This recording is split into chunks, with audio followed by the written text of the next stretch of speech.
Yeah, I'ma just come straight into the hook. Can you tell me how I feel? Tell me how I feel to be real. Tell me how I feel to be real. Can you tell me how I feel? Tell me how I feel to be real. Tell me how I feel to be real. Hi everyone! So most of us have seen pictures and flyers about the building block through social media and community events. And we know that they offer training sessions with Keone and Mari and their staff, as well as special guest instructors. But what is it exactly that they do here? Steezy teamed up with the building block to bring you an exclusive behind-the-scenes peek into their operations. Let's go!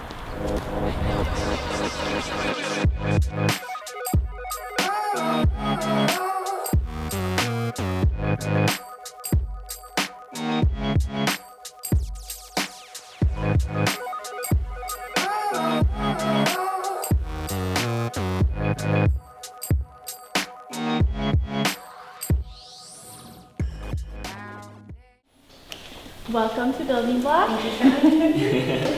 So, yeah, thanks for coming in. What is it that you're looking for?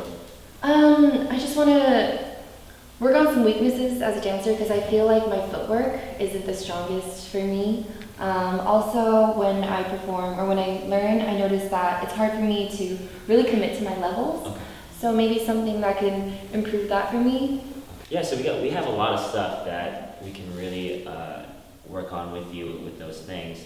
I guess for us as your teachers, it'd be great for us to know any background information that you have experienced as a dancer, and then maybe any physical weaknesses that you may have as well.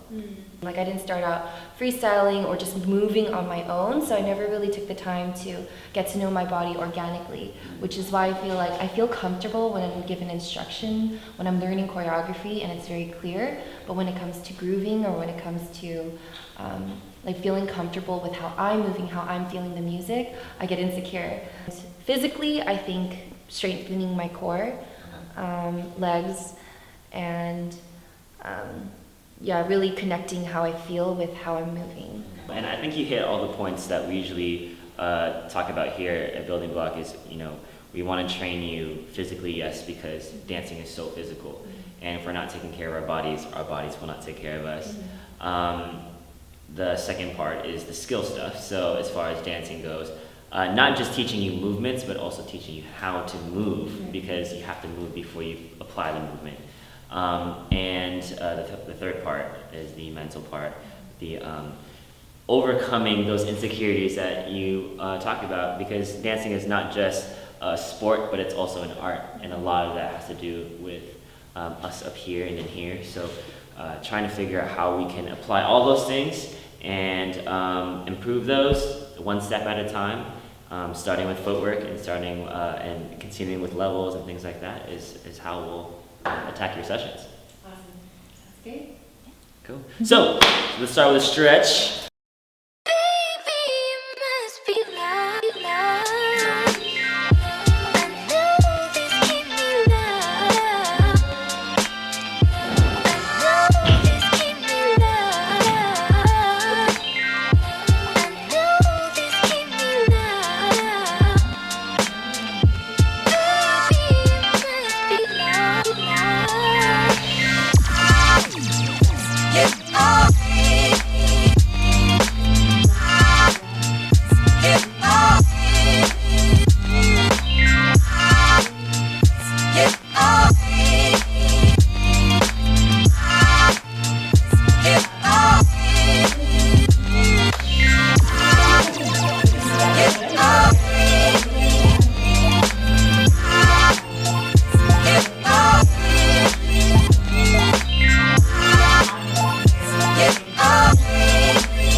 A lot of the times I think for especially in where we are currently as dancers in our community, we like to start with advanced stuff or try to figure out how to get stuff to be advanced right away.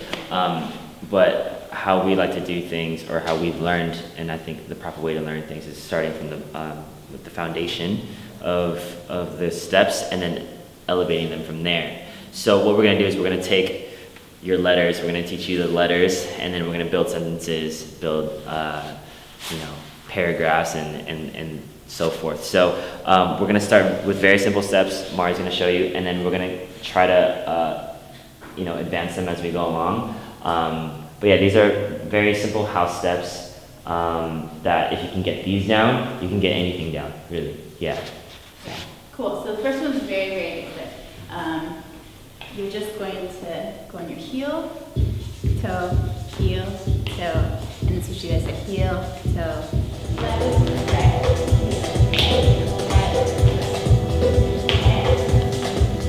Try to develop your feet, starting with the ball of your foot to your heel. So notice how I step. Yeah. Here we go. 5, 6, tempo.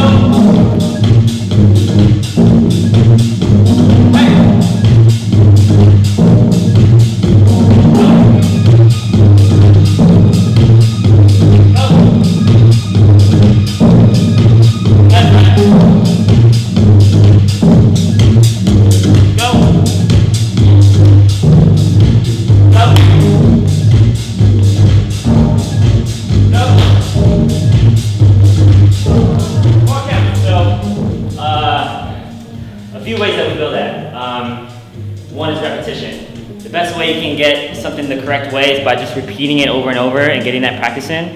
So repetition. The other one, doing it slowly. A lot of times we want to just do things fast, but you have to be able to do it slow. The rule of thumb that we always talk about is if you can do it slow, you can do it fast, right? So we got to be able to do it slow first, and then. Yeah, and on that, when you go slow, it's a really good time to not only feel it out and be comfortable, and when it's second nature, start to add in the things that you know instantly work. So it's like, okay, I have the feet here now, so what am I missing? I have the hips. I can start grooving a little bit while I'm going slow, so that it becomes more innate, so you don't have to think about it so much when it speeds up and you're stressed out about it being faster. So yeah. And then the third part of that is direction. So not only being able to do it one way, because we're fine in the mirror, but as soon as we turn, we're like, okay, and you still have us. You still see us, you're like, okay. Then when we turn this way, you're by yourself. So it's kind of like, oh shit, I gotta go do it by myself. And here you get Mari with you, and then we're back to the front again. So it's just good for you to be able to do it in all directions without the mirror. Sometimes we're stuck in the mirror. Yeah. So yeah. Okay, so we usually do that that's one set. We should do 3 sets of them, and we usually do it rep-wise. We only did 2 laps. We usually do 3 to 4 laps. And then we're gonna do a quick version of how we like to escalate it. So just so we can get the ball rolling, we're gonna have you put these on. These are ankle weights. I think these are 2-pounders. Yeah. So we'll just do 1 lap of 1 8 count slow and then 1 8 count fast, and then we'll just try it. Yeah. So you're gonna put these on around your ankles. There you go. 5, 6, 7, 8. We'll go 1, 2, 3, 4, 5, 6, 7. The right, go.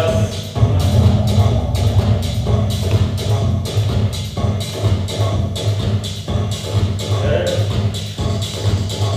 Sooner or later, you'll forget to wait for there. You'll start doing normal. Good, right?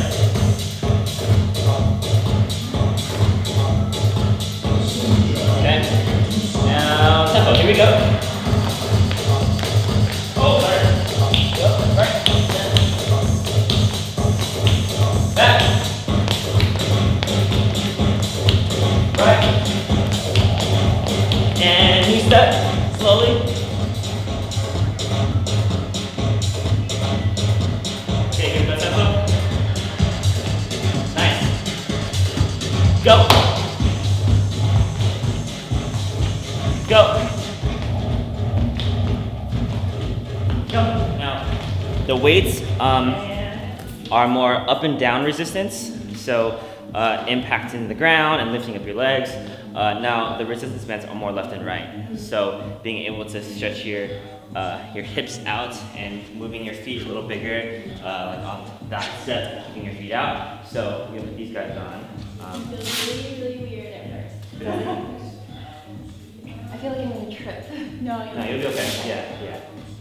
Just feel it out. The weights and the band. Oh man. And then we have higher resistance band, that's the lowest resistance, but we have Okay. a blue one that's really good. Actually, I'll put on the blue one just so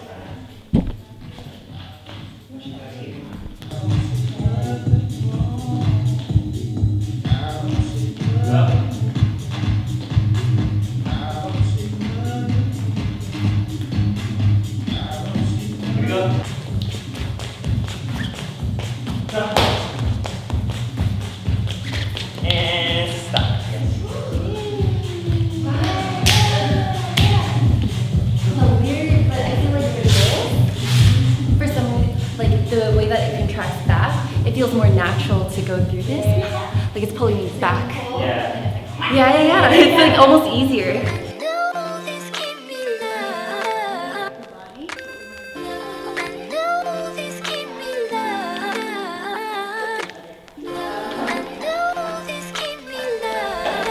Also, a little bit of balance. Yeah. So usually I grab and then switch over right away. Yeah.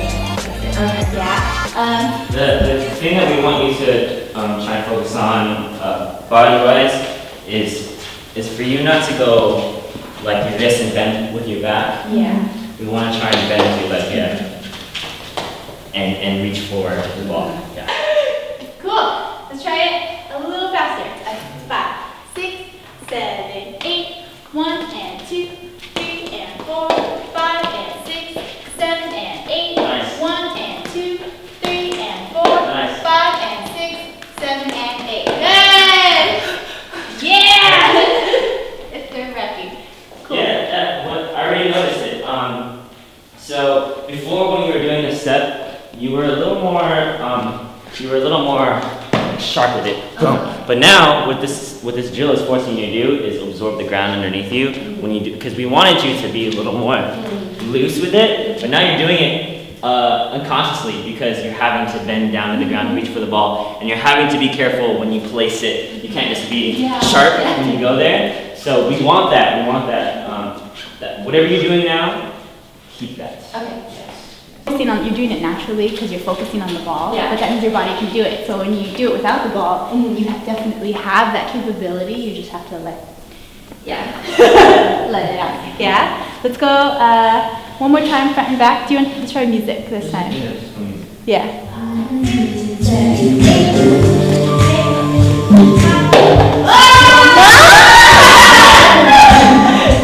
That was the first one. Here we go. Yeah. 5, 6, 7, 8. Oh, this is fast. Fast, yeah. 6, 7, yeah. 1, 2, 4, 6, almost. 8, yeah. 5, 6, 7, 8, 2, 4, 6, 8, 2, 4, 6. Yeah!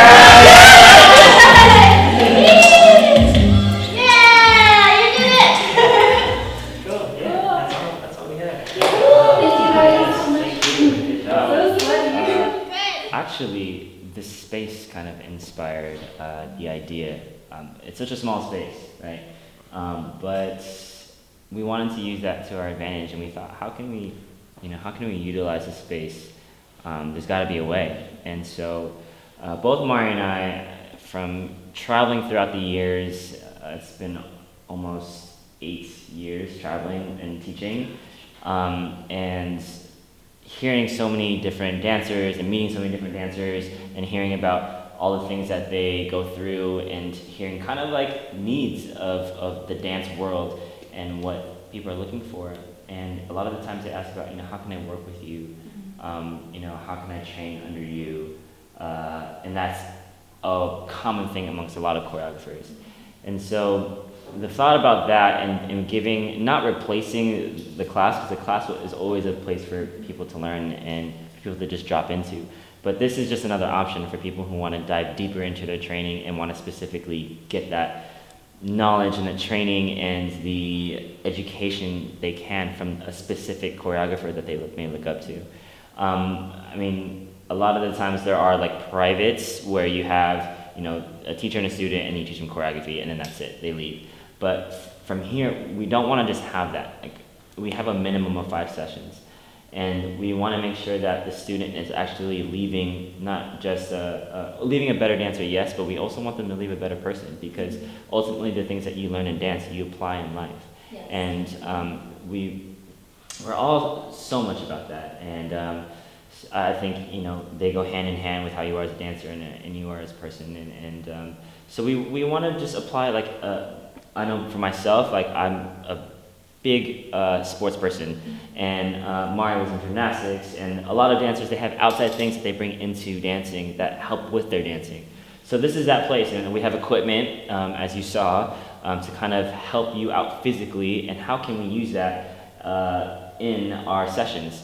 And we talked about, like, athletes, why do they get like personal trainers, and why do they get to do drills that pertain to getting a rebound or shooting a basketball? Why isn't there something to help dancers out with footwork, with locking, with breaking, with choreography, with leading, with all the things that a dancer may need in their lives? Why isn't there anything like that? And this is our opportunity to kind of create that. Yeah, and it's not only physical stuff. I mentioned this, mental things, like Keone mentioned leadership. A lot of people are part of teams. People might want to know if they're in a position where they're going to be in leadership, where they are already. You can get insight from people who are experienced in that, you know, and take whatever they want to, or even if they don't want to take anything, but sharing those things that we've learned and things that people that we have learned from and we look up to pass on to us, and just carrying those values and why we dance and what's important about it. And I guess also what we've noticed is we've been getting a lot of people from different areas of the community. We've been getting international students, we've been getting local people, and people within, like, traveling domestically, and it's really nice to meet people, or get to know people you already know, kind of, but know them a lot better. So I feel like that's a really great opportunity for us and for the community to be connected. We noticed this in our first double class that since it was a small environment and really intimate, that people automatically started talking to each other and mingling and becoming friends without us like saying, go introduce yourself. They already were doing that and creating connections. So I think the intimate atmosphere of it maybe it's just a little bit different, I think, than the big class, and there's a lot of people, you know, just having you and your teacher, you kind of also can't really hide. People, we notice they tend to push themselves a lot, which is great, because you get people who are really motivated to learn, to get better already right off the bat. And then when you're in this space with them, they push you even more, I think, because you're there with them, and you get to have your eyes focused on fewer people, and you really get to tell them what you see, you know, and hopefully help them get to where they want to go. And I feel like that's our goal as mentorship, helping people get to where they want to go and reach their dreams and their goals. And if we can help in any way, then... Like Mari talked about, in a class, sometimes there's 20, 30, 50, hundreds of people in the class. And at the end of class, the student comes up to the teacher a lot of the times and says, hey, is there anything that you think I can improve upon? And it's disheartening as a teacher to not be able to answer that question, because there were so many people in the classroom, and it's just kind of deflating. It's kind of like, oh man, I really want to answer that question for you, but unfortunately I wasn't able to really watch you enough. Or it'll be like a little bit, but not as much as you really want to, give. Yeah, and this atmosphere is kind of knocking that wall down. Mm-hmm. And also, sometimes the classroom feels like a place that you have to impress your peers. There's a lot of pressure, both teacher and student. Mm-hmm. So again, this eliminates that, and the environment here is strictly learning and sharing. So I think the idea, again, the space inspired the idea, but at the end of the day, it was also a culmination of years of seeing, teaching and taking class and seeing a dancer's needs, and seeing a hole in what we don't have in our dance community and trying to fill it. Thank you so much, Keone and Mari, for today's session. I feel like I learned so much and grew in a lot of different ways, and I learned a lot. And thank you to our viewers for watching, and make sure to subscribe to our Steezy YouTube channel and follow us on Instagram, Twitter, Facebook, all of that. And If you're interested in booking any sessions at Building Block, go to buildingblockdance.com. You can submit there, or you can email buildingblockdance@gmail.com, and our staff will get back to you and we'll organize everything. We'll be having plenty more guest instructors, guest trainers, so just follow us on all our social media platforms as well, and stay tuned. Thank you. thank you. See you next time. Bye. Later.